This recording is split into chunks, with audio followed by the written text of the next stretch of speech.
ఇవాళ బీజేపీ కాంగ్రెస్ రెండు ఒకటే. ఎందుకు ఈ మాట అంటున్నామంటే ఇవాళ జూబ్లీహిల్స్లో పోటీ చేస్తున్న అభ్యర్థి నవీన్ యాదవ్ తమ్ముడు వెంకట్ యాదవ్, ఆయనకు 3 ఓట్లున్నాయి ఆధారాలతో సహా. కాంగ్రెస్ అభ్యర్థి తమ్ముడికి మూడు చోట్ల ఓటు ఉంది జూబ్లీహిల్స్లో.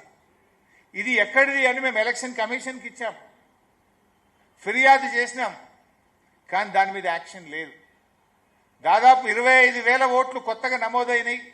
ఇందులో డూప్లికేట్ ఓట్లున్నాయి, వాళ్ళు అక్కడ ఉండడం లేదు, దొంగ ఓట్లున్నాయి, ఓట్ చోరీ జరుగుతుందని బీఆర్ఎస్ ఫిర్యాదు చేస్తే కిషన్ రెడ్డికి పట్టది, బీజేపీ ప్రశ్నించదు, బీజేపీ దాని మీద ఎంక్వైరీ వేయదు.